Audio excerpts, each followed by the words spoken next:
نبينا محمد وعلى آله وصحبه أجمعين أما بعد Таравихка хатлык булган дәресләребезне дәвам итәбез. Һәм менә кичәге дәреснең дәвамы дисәк тә була. Алып киткәнек нинди гамәлләр безнең уразаның әҗерен арттыра, күбәйтә, савапландыра дип шулай бит. Һәм әйткәнек менә намаз уку Аллаһны зикр итүнең иң бөек дәрәҗәле гамәле дип. Һәм менә бүген әзрәк кенә шушы намазга кагылып китәрбез. Чөнки бөтенебез дә җыелдык менә шушында намаз укырга, шулаймы?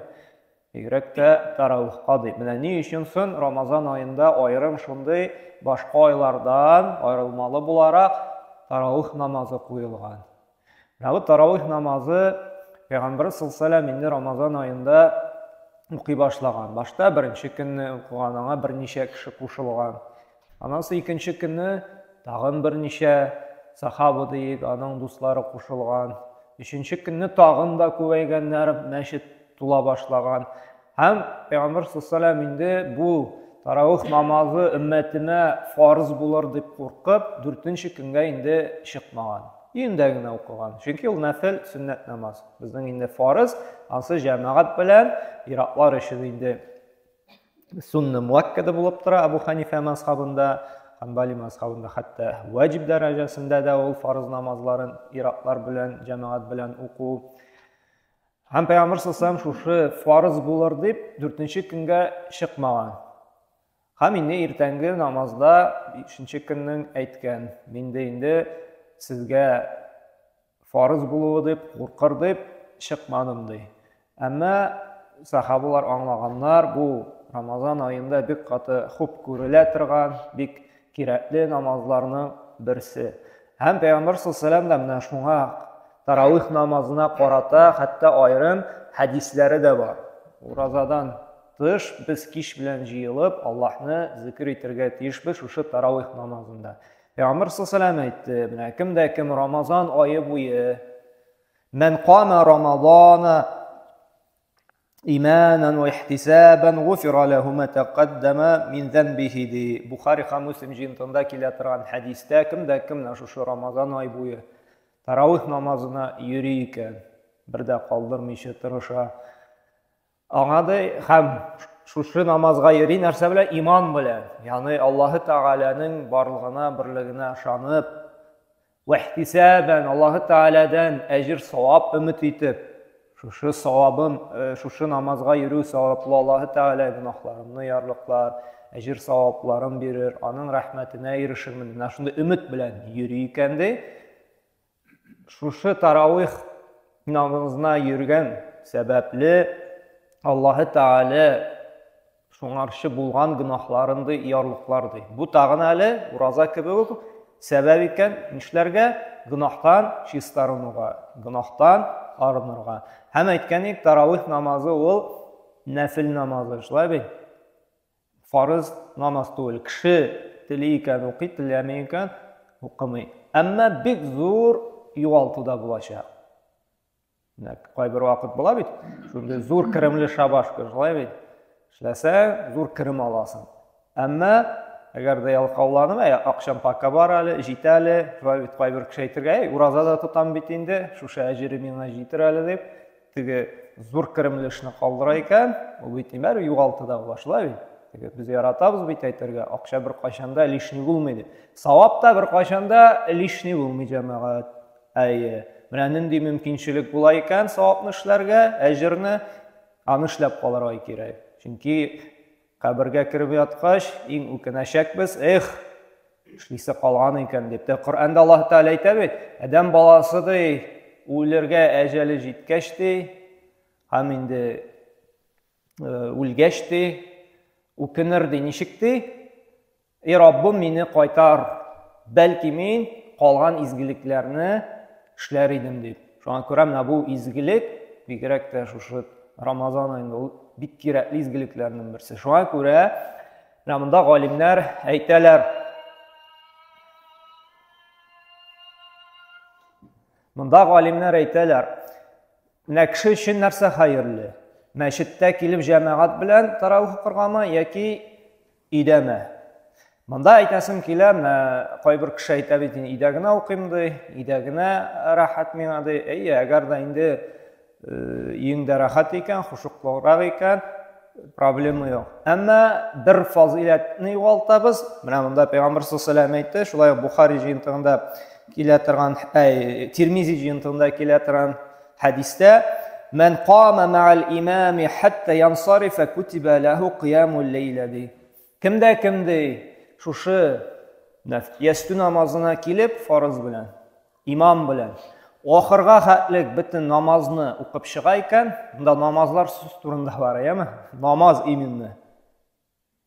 Монда зикр дугалар кем? Именно намаз. Намазны имам белән укып чыга икән, ди ахырына хәтлек бөтен ястү намазын, шулай бит сөннәтен, таравихын, витрын имам белән сәлам биргәнче хәтлек.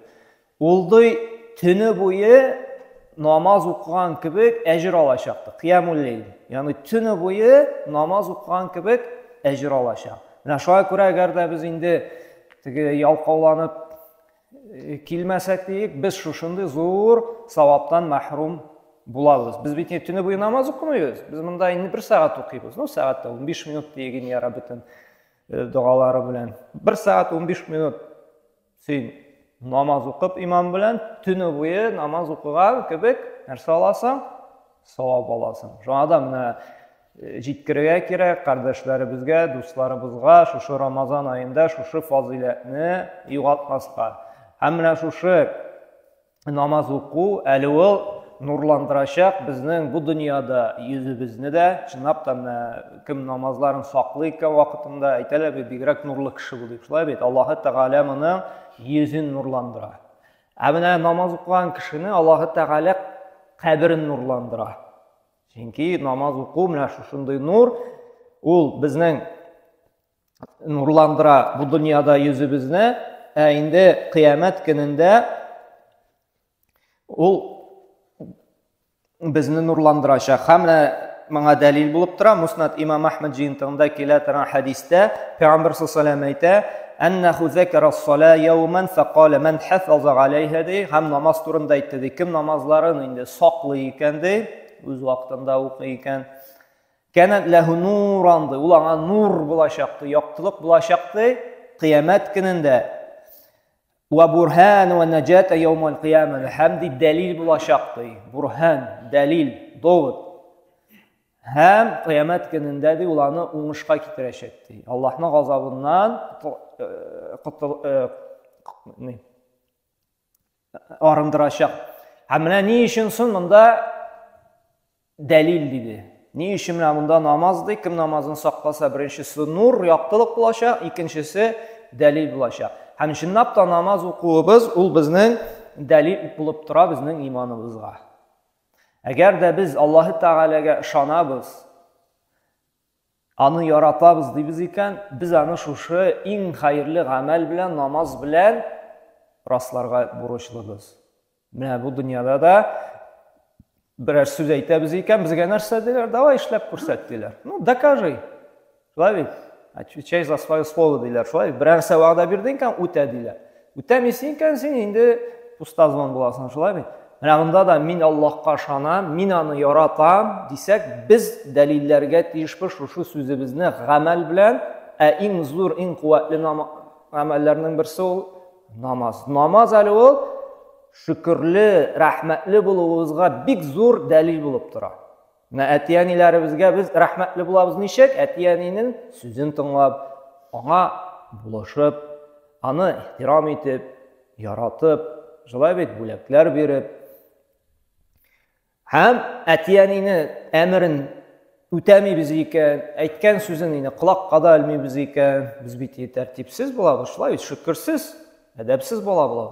Шулай Аллаһы Тәгаләнең шушы иң зур әмерен үтәмибез икән, бездә тәрбиясез булабыз, әдәпсез булабыз һәм нәрсәле моңа өстәп шөкерсез дә булабыз. Менә кеше безгә изгелек кылды икән, безгә булышты икән, әҗәткә биреп торды анда, яки бер проблемабызны чишергә ярдәм итте. Без нишләргә тырышабыз? Аның сүзен тыңларга, аңа рәхмәтле булырга. Аллаһы Тәгаләгә дә без һәр вакытта да ежесекундно рәхмәтле булырга тиешбез шушы биргән ниъмәтләре өчен. Әле генә ифтар кылдык, шулай бит тәмле ризыклар. Бөтенесе Аллаһның ризыгы. Төрледән төрле җимешләр. Кем биргән? Аллаһы Тәгалә биргән. Су белән эчтек. Кемнең чишмәсеннән чыккан су? Аллаһы Тәгаләнең. Шуңа күрә шөкер итү. Чөнки моңа дәлил булып тора, Пәйгамбәр саллаллаһу шушы төнге намазлары укый табаннары ярылып бетә иде. Һәм аннан Айша анабыз нәрсә диде? "Я Расулуллах, син инде бу дөньяда да bütün günahlarından гафу ителгәнсең, син бит җәннәт әһле. Нәрсәгә үзеңне шулай каты бимазалыйсың? Киметмисеңме? Шушы намазларыңны дигәч, нәрсә диде ул? Пәйгамбәр саллаллаһу мин рәхмәтле булырга, шөкерле, ягъни рәхмәтле булырга тиеш түгелмени ди. Ягъни бу күрсәтте намаз укуыбыз, Аллаһы Тәгаләнең биргән ниъмәтләренә шөкер итү, түләү. Бу дөньяда да бит кибеткә барып алдык икән бер нәрсә, түлибез шулай бит. Менә без дә Аллаһ Тәгалә әйберләрен алдык икән, һавасын суладык икән, суын эчтек икән, Аллаһ биргән аяк белән йөрдек икән, без аны түләргә тиешбез. Түлибез нәрсә белән? Шушы шөкер белән, ягъни намаз белән. Намаз иң зур дәлил күрсәткеч булып тора. Нәрсәгә? Аллаһы Тәгаләгә инде рәхмәтле булуыбызга. Һәм Муддассир сүрәсенең 42-нче аятында Аллаһы Тәгалә әйтә: "Ма салакакум фи сақар" ди, җәһәннәм әһелләреннән сорарлар ди. Шушы сез ни сәбәпле монда эләктегез? Ни сәбәпле сезне кисәтүче, өндәүче, вагазлаучы булмадымыни? Ни сәбәпле шушында җәһәннәмгә эләктегез дип сорау бирерләр җәһәннәм әһелләренә. Нәрсә диерләр? Qalу ләм наку минал мусаллин. Без намаз укучылардан түгел идек диерләр. Намаз укымау Алла сакласын нәрсә җәһәннәмне итә кешене. Һәм күрәм, biz әгәр дә җәннәт дип хыялланабыз икән, безгә нишләргә кирәк? Намазыбызны кайгыртырга. Бик зур форсат шушы Рамазан аенда ияләнергә дә, шулай бит, шушы намазларга өйрәнеп, укып, Рамазаннан соң да дәвам итәргә кирәк. Кешенең графигында 24 сәгать, шулай бит. 23 сәгатьтә Аллаһы Тәгалә сиңа бирә. Эшлә, күңел аш, йокла, аша. Бер сәгатеңне син нишләсәң дә багышларга тиешсең Раббыңа. Син бер сәгатеңне Аллаһны зикр итәргә тиешсең. Һәм әле тулы бер сәгать түгел, шулай бит. Иртә белән бер 15 минут, обедта бер 20 минут, икендән дә тагын бер 10 минут, акшам тагы бер шул 12-13 минут, һәм ястү инде озынрак 15 минут. Көндә үрнә санасам, бөтен тәһарәтләре, бөтен сөннәтләре белән бер сәгатькә җыела. Ягъни 23 сәгать булай да сиңа дөнья алып барыр өчен бирелгән. Без шушы бөтен Аллаһның нигъмәтен кулланып, көненә бер сәгать Раббыбызны зикр итер өчен, Раббыбызны данлар өчен вакыт таба алмыйбыз. Шуннан соң без тәрбияле кеше булабызмы соң? Шөкерле, рәхмәтле кеше саныннан, төркеменнән булабызмы? Уйланыйк җәмәгать. Рамазан аена ирештек икән, менә монда йөрибез, өйрәнәбез, дәвам итик шушы намазыбызны саклауны. Әлхәмдүлилләh, бик яхшы күрсәткеч ул. Рамазан аенда кешеләр мәчеткә йөри башлады, чөнки кеше димәк, аңлы дигән сүз Рамазан аеның кадерен белә. Чөнки Пәйгамбәр саллаллаһу дуа кылды, кемдә Рамазан аеның кадерен белми икән, Рамазан аена ирешеп гафиллектә булып ничек яшәде, бернинди үзгәреш булмады икән, бу кеше җәһәннәмне булсын дигән. Пәйгамбәр саллаллаһу шушы Җибрил фәрештәнең дуасына әмин дигән. Әгәр дә кеше инде уяу булып тукта, Рамазан ае бит дип, мәчеткә йөри башлады икән, уразатта башлады икән, намаз өйрәнә башлады икән, бу әлхәмдүлилләh моның тақвалык хисе уянган. Бу тақвалана башлаган, бу яхшы күрсәткеч.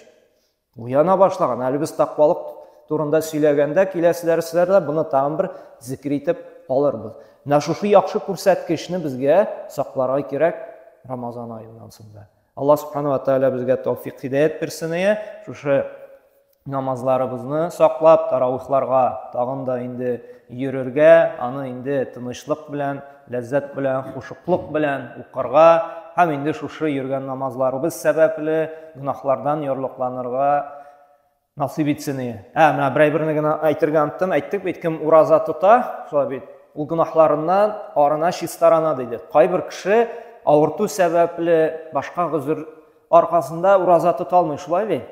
Менә аңа да тырышырга кирәк таравихка йөрергә. Ни өчен? Чөнки таравих сәбәп була гөнаһлардан чистарынырга. Ул бит ураза тотмагач, бу фазиләткә ия булмаска мөмкин. Әмма таравихка йөреп, ул нишли ала? Шушы фазиләтне, шушы гөнаһлардан арыну, чистарыну өстенлеген ала. Шуңа күрә менә безгә кемнәр инде фидия түли, ураза тотмый, андый кеше тагын да тырышсын таравихларга йөрергә. Чөнки хадистә ничек әйтелгәнчә, гөнаһлардан чистарына, паклана күңеле диде. Аллаһ Субханаһу ва Тааля һәр барчабызга һидаят тауфик биреп, шушы намазларны укып, уразаларыбызны саклап, раян ишекләреннән фирдәүс җәннәтләренә керергә насыйп итсен. Субханакалла бихамдик, ашһаду ан ла илаһа илля анта, астагфирука ва атубу илейк.